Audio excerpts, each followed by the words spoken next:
Bienvenidos al tema número 94 de nuestro seminario profético, bíblico e histórico. Hoy vamos a comenzar a estudiar las 7 trompetas del Apocalipsis. Ellas se encuentran en Apocalipsis capítulo 8, del versículo 2 en adelante, y la descripción de las 7 trompetas la encontramos en Apocalipsis 8 y en Apocalipsis 9, y la 7ª trompeta, que ya la hemos estudiado en el seminario, encontramos en Apocalipsis 11, versículos 15 al 19. Hoy vamos a hacer una introducción al estudio de las 7 trompetas para entender el marco en el cual Dios ha dado esta visión. Y de esta manera dar un fundamento de lo que significa. Vamos a ver aquí en Apocalipsis 8, el versículo 2 al 5. Dice San Juan: vi a los 7 ángeles que estaban en pie ante Dios, y se les dieron 7 trompetas. 7 ángeles ante el trono de Dios, cada uno recibe una trompeta. Otro ángel vino entonces y se paró ante el altar con un incensario de oro, y se le dio mucho incienso para añadirlo a las oraciones de todos los santos sobre el altar de oro que estaba delante del trono. Y de la mano del ángel subió a la presencia de Dios el humo del incienso con las oraciones de los santos. Y el ángel tomó el incensario y lo llenó de fuego del altar y lo arrojó a la tierra. Y hubo truenos y voces y relámpagos y un terremoto. Esto es como el preludio, es la introducción a la descripción de las 7 trompetas.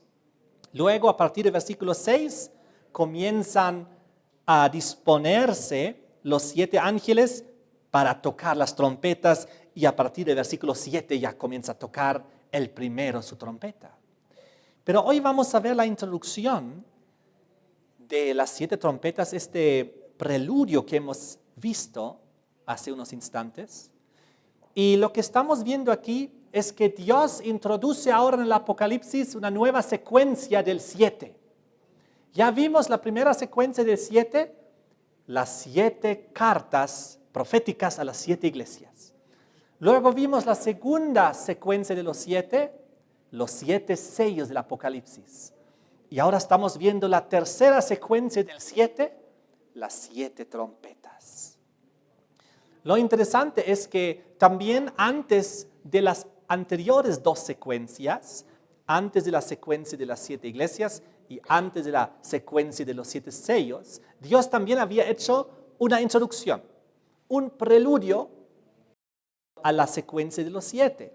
Por ejemplo, cuando hemos analizado las 7 iglesias, estas cartas proféticas que fueron enviadas en Apocalipsis 2 y 3, vimos que antecede en el Apocalipsis 1 una visión de Jesucristo resucitado, y en el contexto de la Pascua. Antes de la secuencia de los 7 sellos, también en el Apocalipsis 5, porque los 7 sellos estaban en Apocalipsis 6, antes de los 7 sellos también había una visión de Cristo, esta vez una visión donde Él fue entronizado, es decir, donde Él se sentó ya en el trono y comenzó también a ministrar en el cielo, una vez que Él fue al cielo.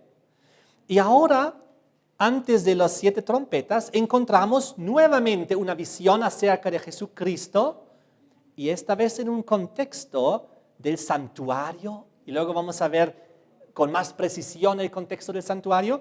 Y aquí vemos también en este preludio a las 7 trompetas la misión que cumpliría el Mesías, la misión de intermediación entre Dios y los hombres. Porque aquí, a través del símbolo del ángel, el ángel que quema incienso. Es muy interesante que vamos a analizar en unos instantes que Jesucristo en el Apocalipsis ya había aparecido en otro lugar a través de la simbología de un ángel. Y fue en Apocalipsis 10, en los primeros 3 versículos, donde recordemos que decía: vi descender del cielo a otro ángel fuerte. Ángel en el contexto, en el simbolismo de mensajero, porque sabemos que Jesucristo no es un ángel literal, pero en el simbolismo de mensajero, Jesús también es un ángel. Y todas las características que Apocalipsis 10 daba a este mensajero, a este ángel, eran las características de Jesucristo.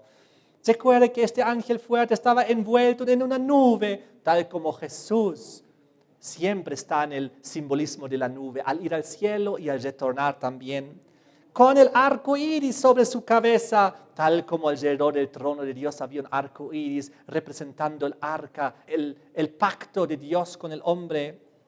En Apocalipsis 10, versículo 1, también su rostro era como el sol y sus pies como columnas de fuego, tal como Jesús fue descrito en Apocalipsis 1 en la visión. Y luego el versículo 2 decía que tenía el librito abierto.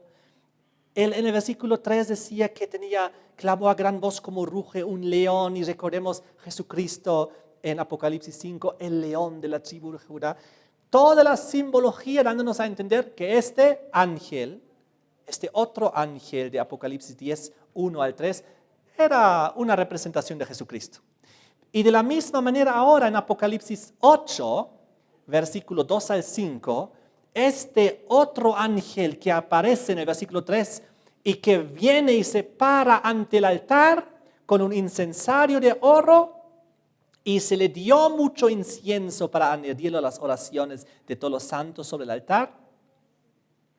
Y de la mano del ángel, dice el versículo 4, subía a la presencia de Dios el humo del incienso con las oraciones de los santos. Y el ángel tomó el incensario y lo llenó de fuego del altar y lo arrojó a la tierra.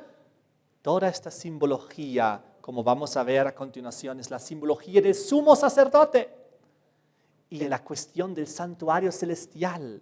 Aquí, el cielo abierto en la presencia del trono de Dios. No estamos hablando de cualquier sacerdote o cualquier sumo sacerdote terrenal, humano. Estamos hablando aquí del sacerdote, el sumo sacerdote celestial, Jesucristo, que intercede y también es el intermediario entre Dios y los hombres. Y aquí vemos cómo Él transmite las oraciones de los santos a la presencia de su Padre. Aquí vemos a Jesucristo en la simbología del sumo sacerdote, tal como todo el libro de Hebreos lo describe. Solo quiero leerles un versículo, Hebreos capítulo 4, 14, 15. Por tanto, teniendo un gran sumo sacerdote, Jesús, que traspasó los cielos. Jesús, el Hijo de Dios, retengamos nuestra profesión, porque no tenemos un sumo sacerdote que no pueda compadecerse de nuestras debilidades, sino uno que fue tentado en todo, según nuestra semejanza, pero sin pecado. Acerquémonos pues confiadamente al trono de la gracia. ¿Y cómo nos acercamos? A través de la oración, para alcanzar misericordia y hallar gracia para el oportuno socorro. Nosotros nos debemos acercar confiadamente a nuestro sumo sacerdote celestial que traspasó los cielos, que está ahí en el altar, en el templo, y acercarnos a Él como en oración, para que las oraciones Él las pueda también luego transmitir a la presencia del Padre. Por eso oramos al Padre, pero en el nombre de Cristo, porque es Cristo el que lleva estas oraciones al Padre. En este sentido, en Apocalipsis 8, este otro ángel, otra vez en el simbolismo del mensajero y en el contexto, nos muestra a Jesucristo, aquel intercesor y mediador, porque no fue dado otro nombre bajo el cielo para que seamos salvos, solo el nombre de Jesucristo. Entonces aquí vemos en esta visión, en este preludio a las 7 trompetas, una escena de Jesucristo en el santuario celestial, cumpliendo su misión desde el sumo sacerdote y cumpliendo su rol también para transmitir nuestras oraciones también al Padre. Y todo esto veremos está en el contexto de la fiesta de las trompetas. Vamos a ver luego. Y también en el contexto del Yom Kippur, que es el final de las fiestas de las trompetas, porque se tocaba en la antigüedad las trompetas, en la fiesta de las trompetas, para anunciar el juicio. Porque 10 días después de que comenzó la fiesta de las trompetas, era un tiempo de preparación especial, terminaba 10 días después en el Yom Kippur, en el día de las expiaciones del pecado, en el día de la reconciliación, en el día del juicio. Y vamos a ver que toda esta simbología, este preludio a las trompetas, está en relación a este contexto. Ahora ocurre que en el versículo 4 y 5 nos dice que de la mano del ángel subió a la presencia de Dios el humo del incienso con las oraciones de los santos. Y el ángel tomó el incensario y lo llenó de fuego del altar y lo arrojó a la tierra. Muy interesante, cuando aquí estamos viendo, sobre todo en el versículo 4, la tarea de este ángel simbólico de hacer subir a la presencia de Dios el humo del incienso que representa las oraciones de los santos. Esto nos lleva directamente a ese antiguo ritual que se practicaba en el templo del pacto antiguo, durante aquellos siglos donde Dios tenía ese santuario terrenal y donde había los sacerdotes y los sumos sacerdotes también, que cada día cumplían también con esta forma de ritual, podríamos decir, donde el sacerdote quemaba el incienso durante la mañana y también durante al atardecer, todos los días, durante siglos, durante la vigencia del santuario terrenal. Lo encontramos, por ejemplo, aquí en Éxodo capítulo 30. Éxodo capítulo 30, versículos 7 y 8, donde decía, y Aarón quemará incienso aromático sobre él, sobre el altar del incienso. Cada mañana, cuando aliste las lámparas, lo quemará. Y cuando Aarón encienda las lámparas al anochecer, también quemará el incienso. Rito perpetuo delante del Señor. Es decir, lo que vemos en la antigüedad, ahora lo vemos Cristo realizando el santuario celestial como sumo sacerdote. Perfecto. Lo que ocurre es que en la palabra de Dios, este ritual donde sobre el altar del incienso se mezclaba el incienso con el carbón del altar de los sacrificios, realizaba y daba un rico aroma. La palabra de Dios lo menciona con diferentes palabras, un incienso aromático. También lo menciona un perfume aromático. En otro lugar, un olor fragante. ¿Por qué? ¿Por qué? Por lo que representaba. ¿Para quién esto era un perfume aromático, un olor fragante? Para Dios. Porque para Dios, cuando el ser humano oraba y pedía perdón por sus pecados, no hay ningún olor más agradable para Dios que ese. Vamos a leer unos versículos para profundizar esto. En Levítico capítulo 16, versículo 12. Aquí tenemos el día de la expiación, el día del Yom Kippur, el día del juicio.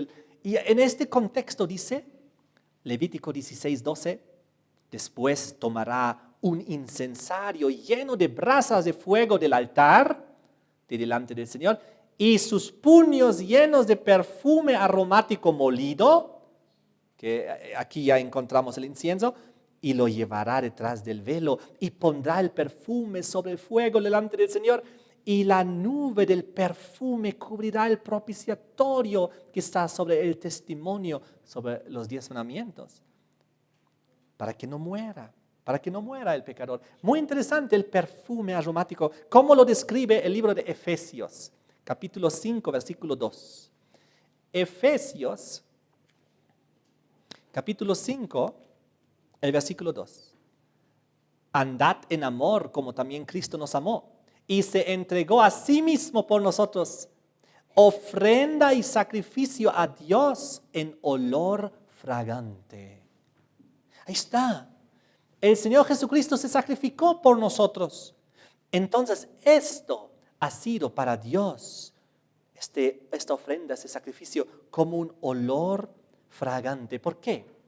Porque cuando Cristo murió, durante todos los siglos y milenios anteriores, en el pacto antiguo, cuando estaba el santuario terrenal y cuando había el altar de los sacrificios, donde las ovejitas fueron sacrificadas, las palomitas y los diferentes animales limpios que prefiguraban a Jesucristo en la cruz, que eran como ejemplos en miniatura de lo que Cristo iba a morir en la cruz. Porque esos animales murieron inocentemente, sobre ellos fue puesto el pecado del pecador, fue transferido y luego fueron degollados, derramaron su sangre, murieron y fueron allá quemados en el altar del sacrificio.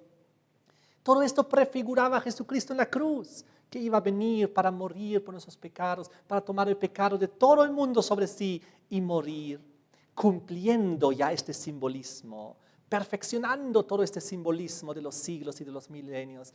Cristo, el verdadero sacrificio y el único sacrificio que en realidad quita el pecado. Todos los demás anteriores eran sacrificios de animales que prefiguraban y enseñaban y señalaban a lo que iba a ser Cristo.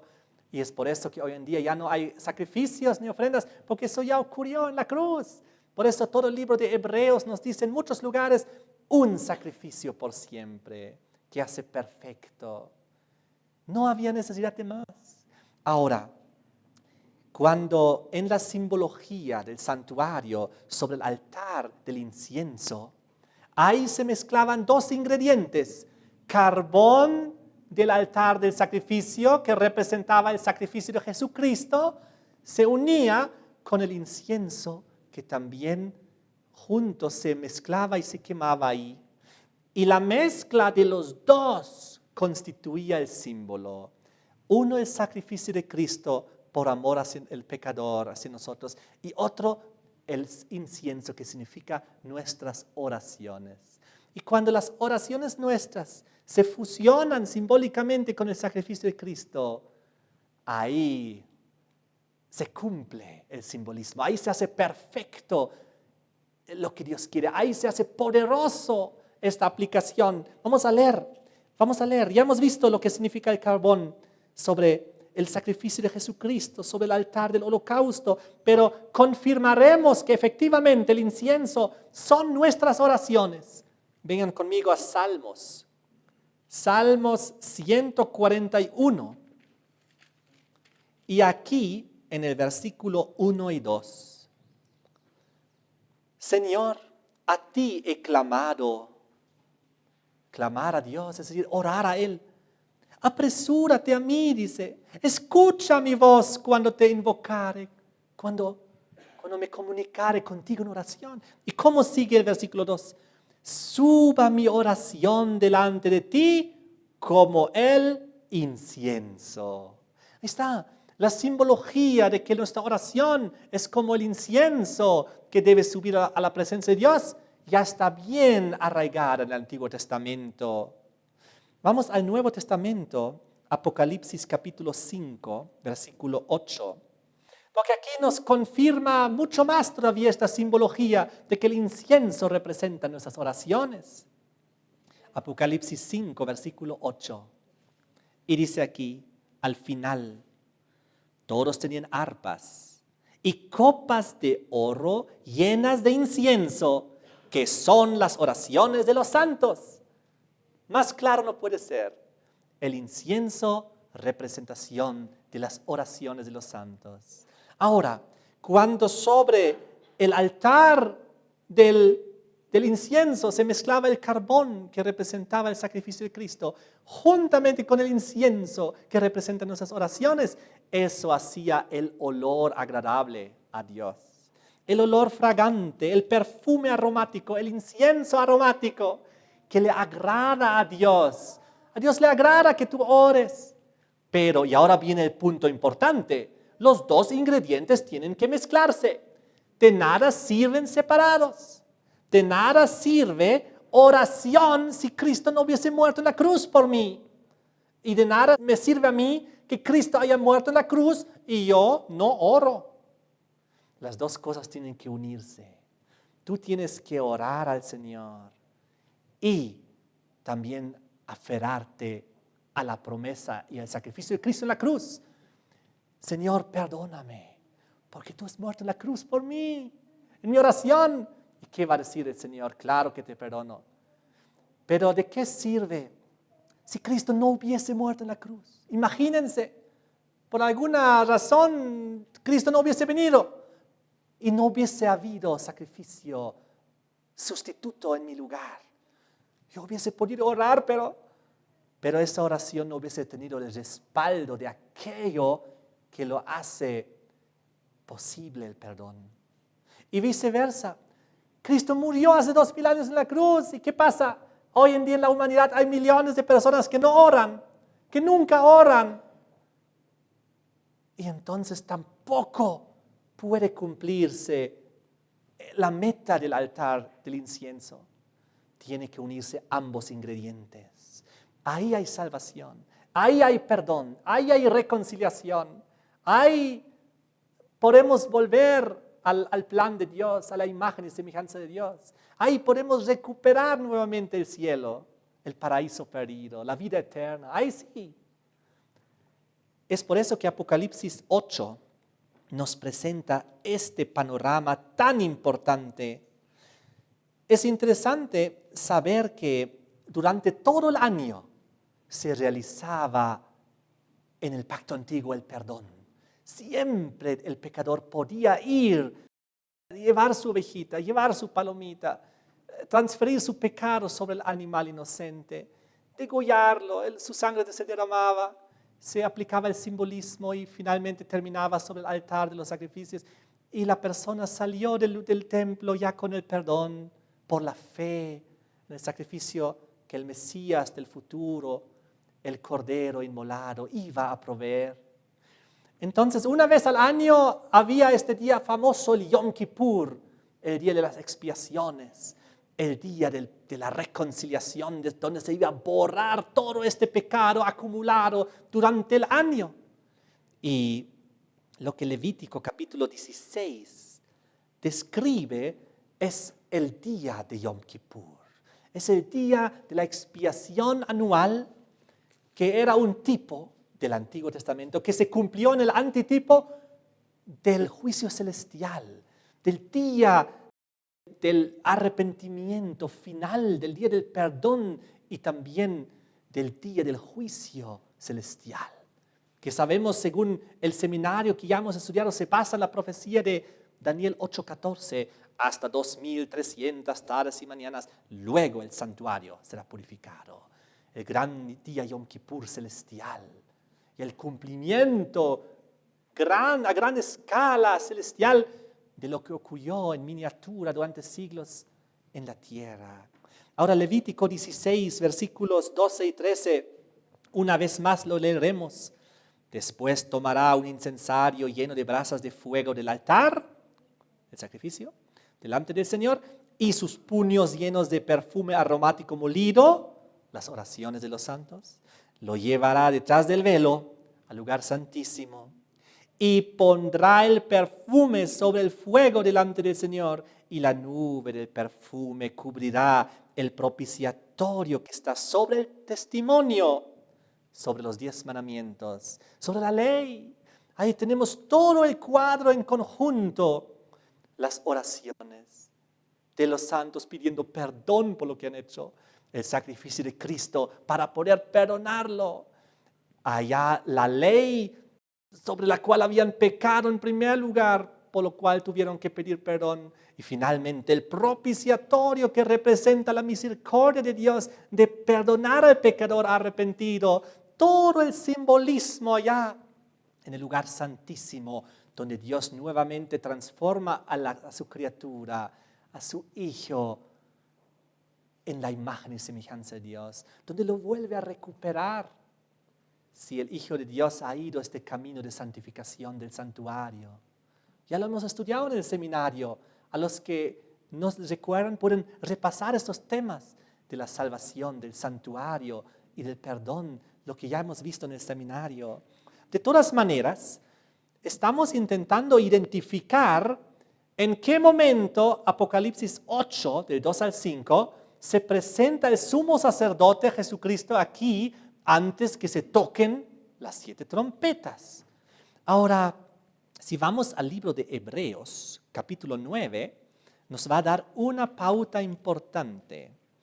Hebreos capítulo 9, versículo 3 y 4.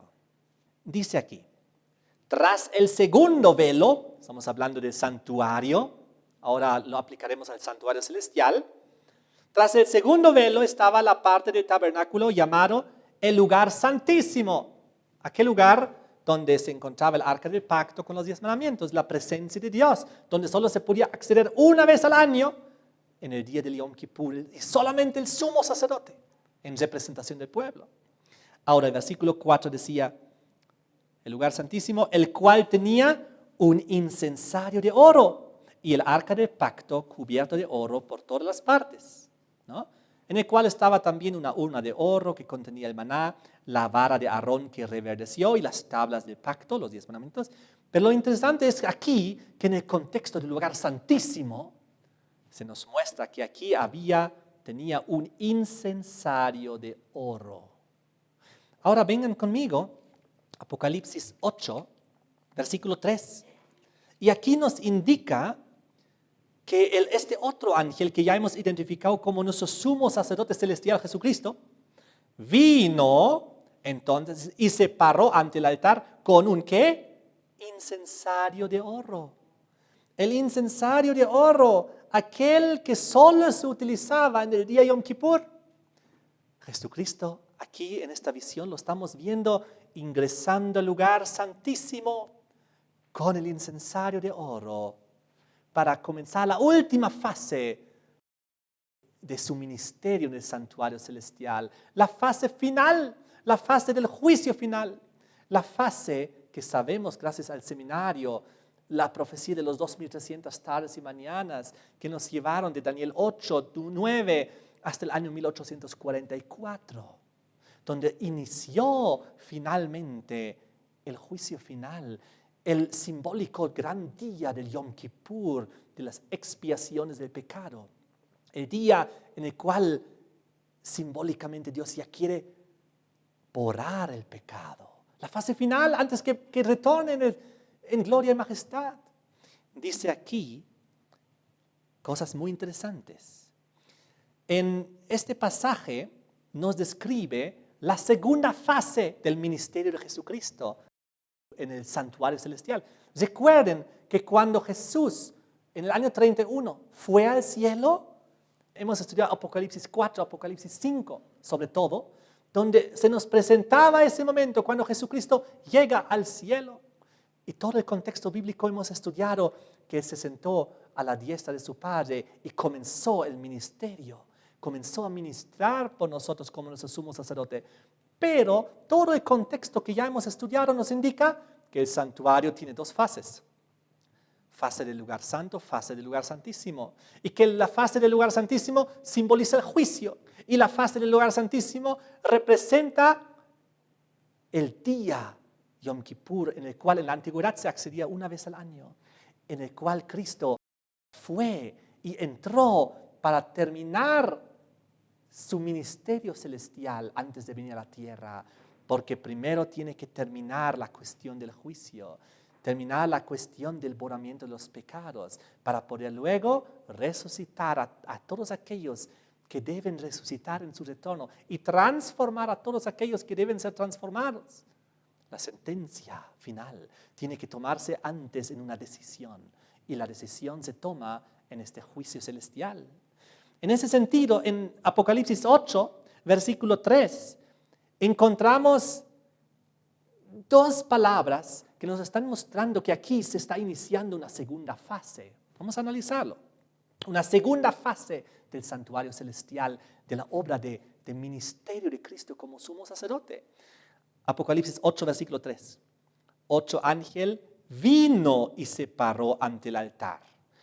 Aquí vemos que hay una transición, igual como la hubo en Daniel capítulo 7, versículo 9, donde hablaba de que el trono de Dios tiene ruedas y se movió de un lugar al otro para iniciar el juicio. ¿Se acuerdan? Y aquí también nos está insinuando que vino y se paró ante el altar. Recuerden en Daniel 7 que Jesucristo, el Hijo del Hombre, vino con las nubes del cielo a presentarse al anciano de días. ¿Para qué? Para comenzar el juicio celestial antes del retorno de Jesucristo, antes de su retorno. Y aquí vemos en esta simbología lo mismo. Y ahora la segunda pauta que se nos da es que Él viene con el incensario de oro. Aquel instrumento que según Hebreos, lo que hemos visto en Hebreos 9 hace unos instantes, versículo 4, era lo que se utilizaba en el lugar santísimo. Es decir, ya en la fase final del ministerio del santuario celestial. Y luego se nos dice una cosa más. Versículo 3. Y se le dio mucho incienso para añadirlo a las oraciones de todos los santos sobre el altar de oro que estaba delante del trono. Aquí se nos indica que antes ya existían las oraciones, ya estaban presentes, pero aquí se nos indica una segunda fase, porque ahora se añaden oraciones de todos los santos. Porque obviamente en la primera fase Él ya administraba las oraciones durante siglos. Desde el momento que fue al cielo, durante siglos, hasta 1844, donde ya ingresa la segunda fase, la fase final, y ahora se añade todavía oraciones. El hecho que se añada, y Él ha venido a otro lugar dentro del santuario celestial, nos indica que aquí comienza ya su ministerio final, la fase final. Añadir a las oraciones de todos los santos sobre el altar. Y de la mano del ángel subió a la presencia de Dios el humo del incienso con las oraciones de los santos. ¿De dónde? De la mano del ángel subió. ¿Por qué? Porque Jesucristo es el mediador. De su mano las oraciones son transmitidas al Padre. Eso es importante. La palabra de Dios muestra a Jesucristo en diferentes lugares como el mediador y como el intercesor. Si tú oras al Padre, Él intercede por ti. Él de su mano lo transmite al Padre. Fíjense cómo lo describe Hebreos capítulo 7, versículo 25. Hebreos 7, 25, donde dice, por lo cual, estamos hablando de Jesús, de su mejor pacto, puede también salvar perpetuamente a los que por Él se acercan a Dios, al Padre, viviendo siempre, ¿para qué? Para interceder por ellos. Él puede salvarte a ti y a mí perpetuamente si nos acercamos al Padre mediante Él, porque Él es aquel de su mano. Las oraciones van al Padre. Es por eso que dice aquí que Él vive siempre con un propósito para interceder por nosotros. ¿Y cómo intercede por nosotros? A través de su ministerio sumo sacerdotal en el cielo. Otro versículo en cuestiones en Romanos 8:34. Romanos 8:34, donde dice, ¿quién es el que condenará? Cristo es el que murió, más aún el que también resucitó, el que además está a la diestra de Dios, y ahora viene, el que también intercede por nosotros. ¿Quién es el intercesor? Jesucristo. ¿Hay otro intercesor? No hay otro nombre dado a los hombres para ser salvos, solamente Jesucristo. Así que vemos en Apocalipsis 8, del 2 al 5, en este preludio a las 7 trompetas, vemos a Jesucristo como nuestro intercesor. Estamos ya en pleno tiempo del fin.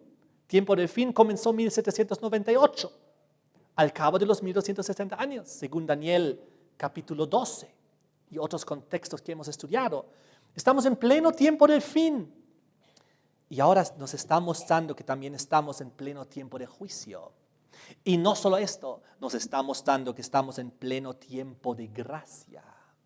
Todavía la puerta está abierta. Todavía de su mano Él transmite las oraciones de los santos a su Padre. Todavía está trabajando como nuestro intercesor.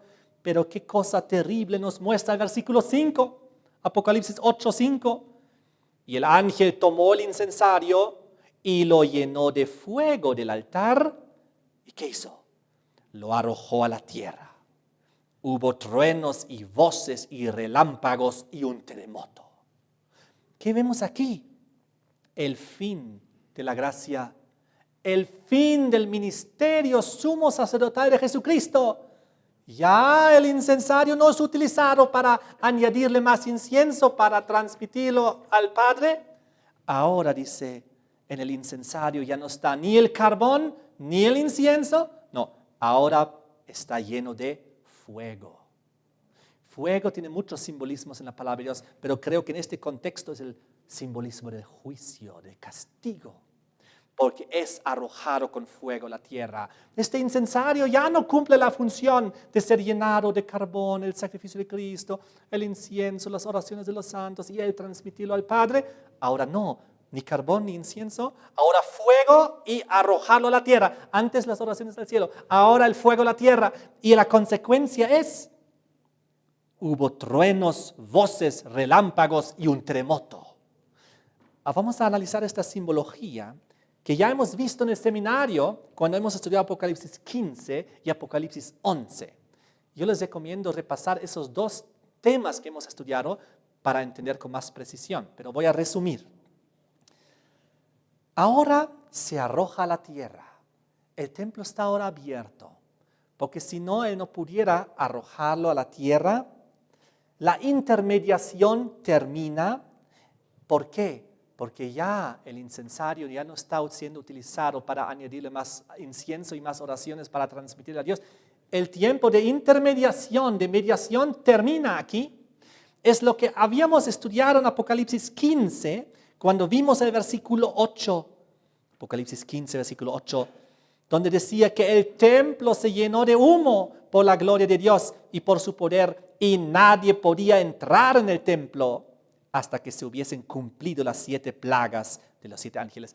Las 7 plagas finales, ustedes recuerdan, ellas caen una vez que el juicio celestial terminó, porque caen sobre aquellos que rechazaron la verdad, rechazaron el sello de Dios, se aferraron al sistema babilónico, la bestia, su imagen, su nombre, su número, su marca y todas esas cosas, y rechazaron la verdad.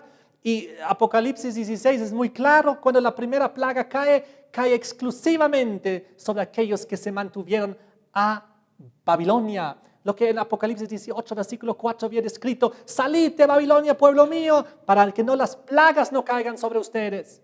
¿Se acuerdan?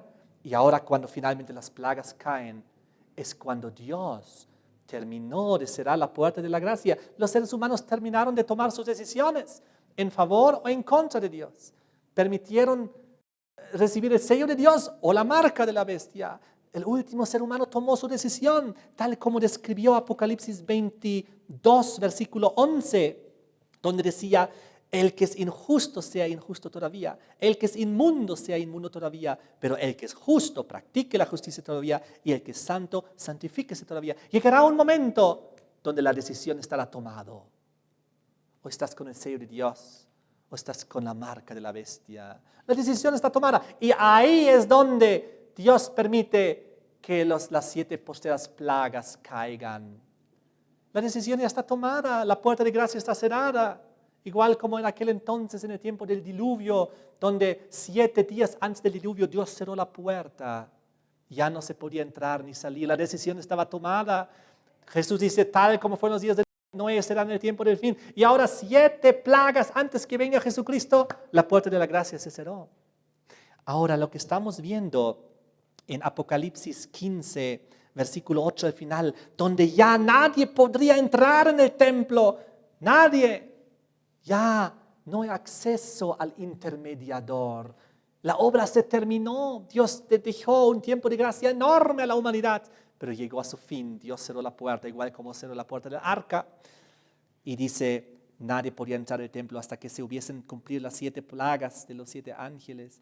Y en este contexto, por si acaso, Apocalipsis 15, versículo 5, cuando ya los 7 ángeles con las 7 plagas salen del templo para cumplir su obra, dice, Después de esas cosas miré, he aquí, fue abierto en el cielo el templo del tabernáculo del testimonio, y del templo salieron los 7 ángeles que tenían las 7 plagas, vestidos de lino fino. El templo se abre, salen los 7 ángeles para cumplir su propósito. El templo se abre, pero no en el sentido de que se abre como acceso para que alguien ya pueda entrar. No, como dice el versículo 8, ya nadie puede entrar. Se abre en el sentido de que ahora sale, en este caso los 7 ángeles con las 7 plagas, para el castigo final, igualito como en Apocalipsis capítulo 8, versículo 5, cuando el ángel tomó ya finalmente el incensario, lo llenó de fuego del altar, arrojó a la tierra. Para que lo pueda arrojar tuvo que haberse abierto, pero ahora va afuera el fuego, el castigo, que Apocalipsis 15 ya lo describe, 16, como ya también el castigo con las plagas. Y ahora vamos a profundizar y confirmar mucho más lo que estamos diciendo con Apocalipsis 11, versículo 19. Apocalipsis 11, de 15 al 19, está la 7ª trompeta, lo que ya hemos estudiado en el seminario. Les invito también a repasar ese tema. Y vimos que la 7ª trompeta es ya los eventos tras el juicio. Es ya los eventos de la sentencia, ya sea para la salvación, resurrección y vida eterna, o para perdición, lamentablemente el castigo y la condenación. Pero quiero solo resaltar el último versículo, Apocalipsis 11, 19. Y el templo de Dios fue abierto en el cielo. Nuevamente la misma imagen. Igual como en Apocalipsis 15, el templo es abierto para que salgan los ángeles con el castigo. Igual que en Apocalipsis 8, el templo es abierto para que el Señor pueda arrojar ya el fuego y truenos, relámpagos, voces, y todo eso vamos a ver ahorita. Y aquí en Apocalipsis 11, 19, la misma imagen. El templo de Dios fue abierto en el cielo, el arca de su pacto se veía en el templo, es decir, se veía a base de esta ley, Dios ha juzgado. A base de esta ley, la sentencia se ha tomado. ¿Y qué dice el versículo 19? Y hubo relámpagos, voces, truenos, un terremoto y grande granizo. Lo mismo que nos hablaba de Apocalipsis 8, versículo 5, cuando ya termina el ministerio sumo sacerdotal de Jesucristo. Ya las oraciones no suben al cielo, ya nadie puede entrar en el templo. La gracia terminó, la puerta se cerró, la decisión terminó, el juicio terminó. Ahora viene la sentencia.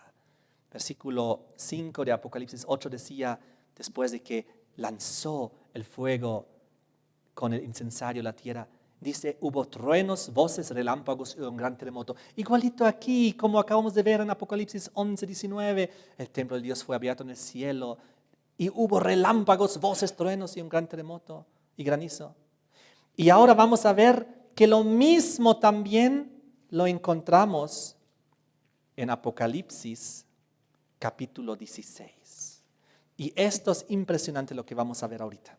Con esto se va básicamente el cerrar este círculo de entendimiento. Apocalipsis 16 nos describe ya los 7 plagas, los 7 ángeles con las 7 plagas.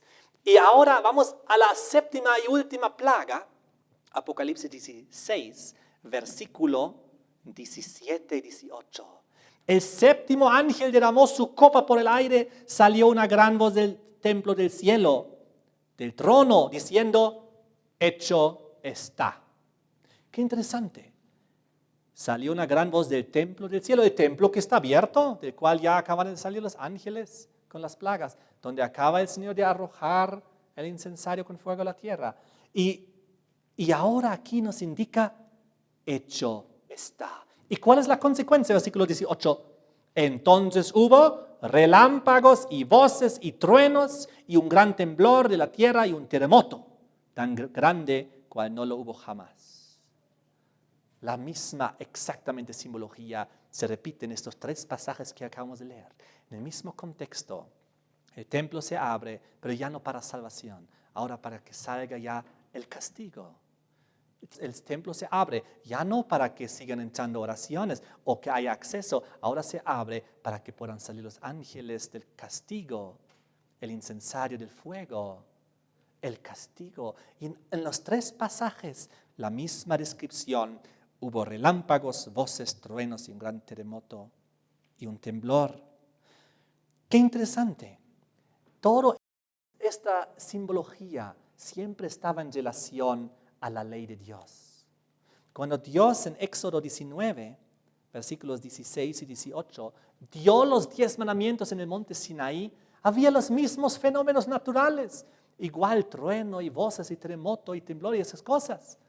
Y aquí en estos tres pasajes, cuando se aplica el castigo ya final, nuevamente se mencionan esas cosas. Y también siempre con el contexto del cielo abierto y el arca de su pacto se ve en el templo, siempre en el contexto de la ley de Dios, porque el castigo que aquí se menciona en estos casos, el castigo es sobre la sentencia que se tomó a base de los 10 mandamientos, de la ley que está allá en el santuario celestial, en el lugar santísimo, donde se hace el juicio, los 10 mandamientos. Y donde finalmente de ahí surge y sale la sentencia, y la sentencia se aplica a cada uno de nosotros según lo que nosotros hemos decidido, seguir al Señor o rechazar al Señor. Es muy interesante lo que estamos viendo aquí. En Apocalipsis 16, versículo 17, al final del ministerio sumo sacerdotal de Jesucristo, cuando ya no hay acceso, cuando ya ahora es el castigo, dice la palabra de Dios, hecho está. Es la voz que salió, hecho está. Y nos hace recuerdo a lo que Jesús decía al morir en la cruz, en Juan 19, versículo 30. Cuando Jesús murió en la cruz, Juan 19, versículo 30, Jesús hubo tomado el vinagre y dijo, consumado es. Y habiendo inclinado la cabeza, entregó el Espíritu. 2 veces encontramos esta misma declaración, consumado es, hecho está. Una vez cuando Cristo murió en la cruz y una vez cuando termina su ministerio sumo sacerdotal en el cielo. Cuando murió en la cruz, abrió el cielo, la oportunidad del perdón, del arrepentimiento, de la reconciliación a toda la humanidad, porque Él murió en nuestro lugar para reconciliarnos. Y una vez más lo dirá, hecho está, cuando ya termina su ministerio sumo sacerdotal en el cielo, cuando ya el último ser humano ha decidido aceptar su muerte en la cruz o rechazar su muerte en la cruz. Y ahí también, cuando se cierra la gracia y termina su ministerio y se completa en realidad las 2 grandes fases de su ministerio, hecho está. Tremendo. La pregunta es, ¿dónde estaremos nosotros cuando Cristo diga, hecho está?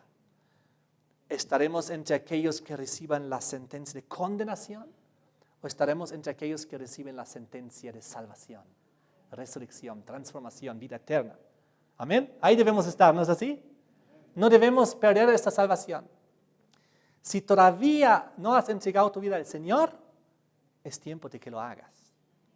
De que entregues tu vida al Señor y tomes una decisión consciente. Yo voy a seguir al Señor Jesucristo. Toma la decisión ahora en tu corazón. Y dile, Señor, yo quiero seguirte. Cuando tú digas, hecho está, yo quiero que en mi vida esté hecho la salvación y no la perdición. Amén. Y de esta manera, para terminar, cuando en esta simbología de Apocalipsis 8 que acabamos de leer, del incensario lleno de fuego y derramado a la tierra, esta misma simbología encontramos en el Antiguo Testamento en relación justamente al juicio y a la condenación. En Ezequiel capítulo 10,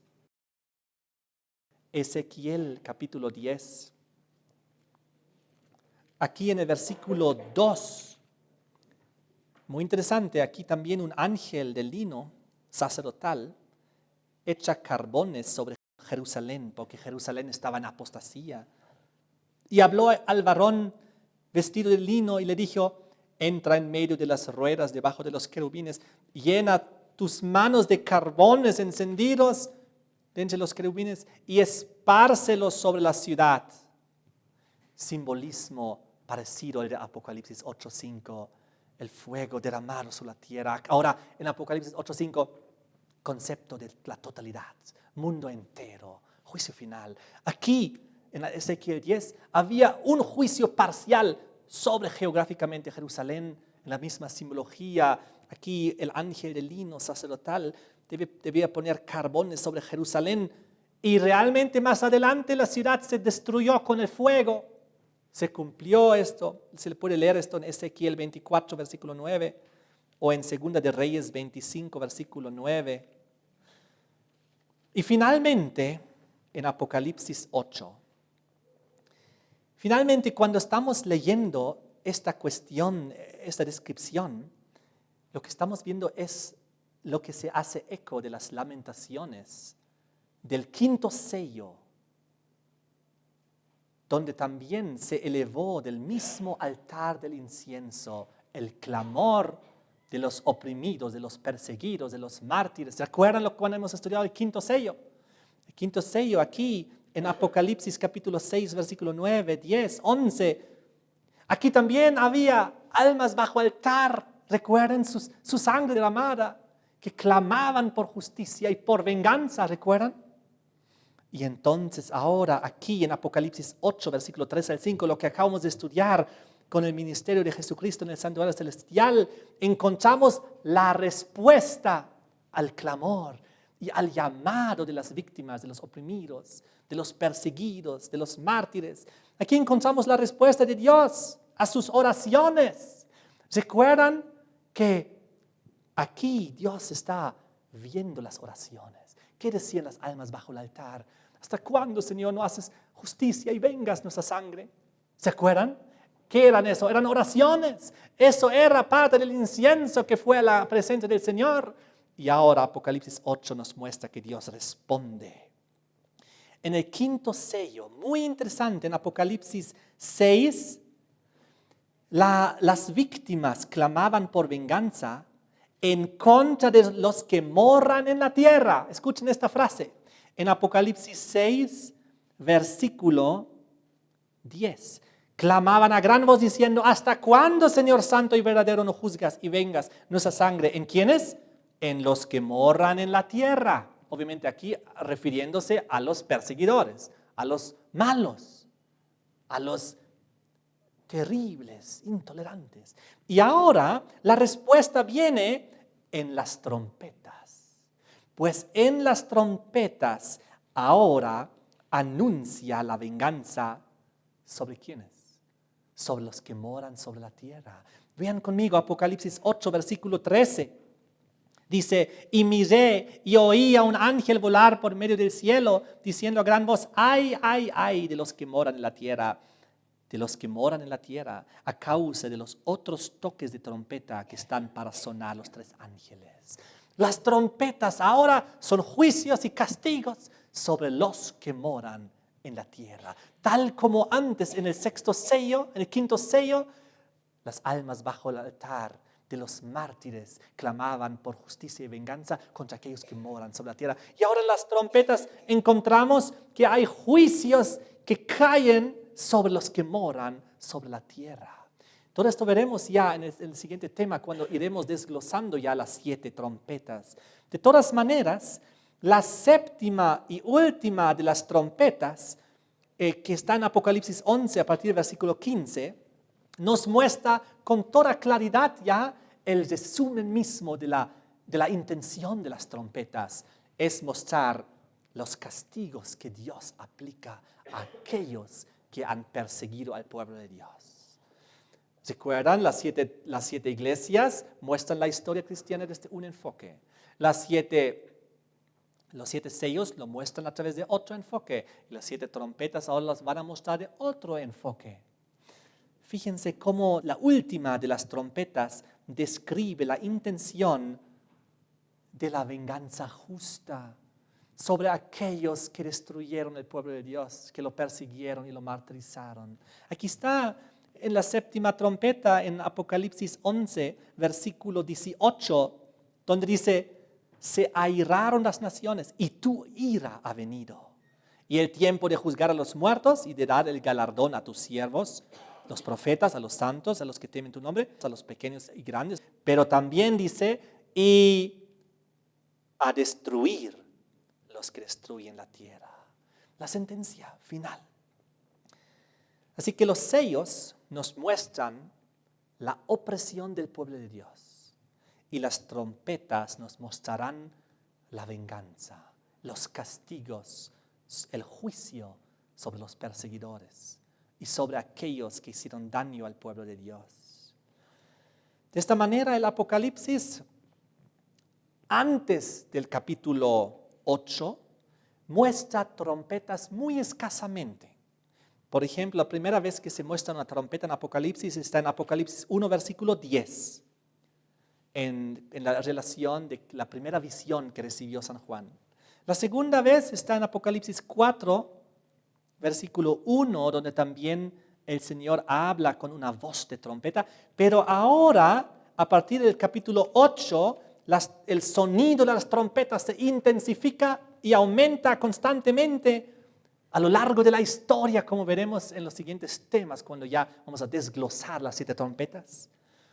Pero de todas maneras, quisiera mencionarles que las trompetas en la palabra de Dios anuncian algo importante. Ya sea anuncian la guerra, o anuncian el juicio, anuncian, por ejemplo, una conquista, en la cuestión de la conquista de Jericó, por ejemplo, en Josué 6, las trompetas en relación a las conquistas de la batalla y el juicio. También anuncian la victoria finalmente. Anuncian también, están en relación a las fiestas de las expiaciones. Y con esto quiero terminar. Porque las trompetas proclaman también con toda fuerza el juicio mismo. Recuerden que justamente la fiesta de las trompetas ocurría 10 días antes del día del juicio, porque 10 días de preparación hubo para el día de la expiación, del juicio, de la reconciliación, el día del Yom Kippur. Las trompetas preceden al juicio también. Las trompetas están ahí para advertirnos y para despertarnos también. Tienen varias implicaciones, como estamos viendo, pero en este contexto de las trompetas del Apocalipsis, también nos transmiten esperanza. Esperanza de que Cristo viene pronto. Esperanza de que los malos recibirán su castigo y serán juzgados. Esperanza, pues después de las trompetas, viene la venida del Señor también. Primero eran 7 iglesias, las cartas, luego 7 sellos, ahora 7 trompetas. Luego las 7 plagas. Las plagas ya, fase final. Y entonces viene el Señor Jesucristo. Trompetas para despertar a la humanidad. Que el juicio está aquí. Que debemos arrepentirnos de nuestros pecados. Reconciliarnos con Dios y en el prójimo. Y Dios hará justicia. Porque Dios es justicia. Y Dios es amor. Y de esta manera todo estará bien finalmente para los hijos de Dios. Amén. Muchas gracias por ver este video. En este enlace puede ver el siguiente video y en este enlace donde dice navegando del pasado al futuro.net está nuestra página web donde puede encontrar todo este seminario bíblico, profético e histórico. Ahí va a encontrar también para compartir con sus amigos y a través de las redes sociales todos los videos y también el audio y también los textos por escritos. De esta manera, que Dios te bendiga y comparte estos videos para que muchas más personas puedan conocer al Señor y la verdad profética y bíblica.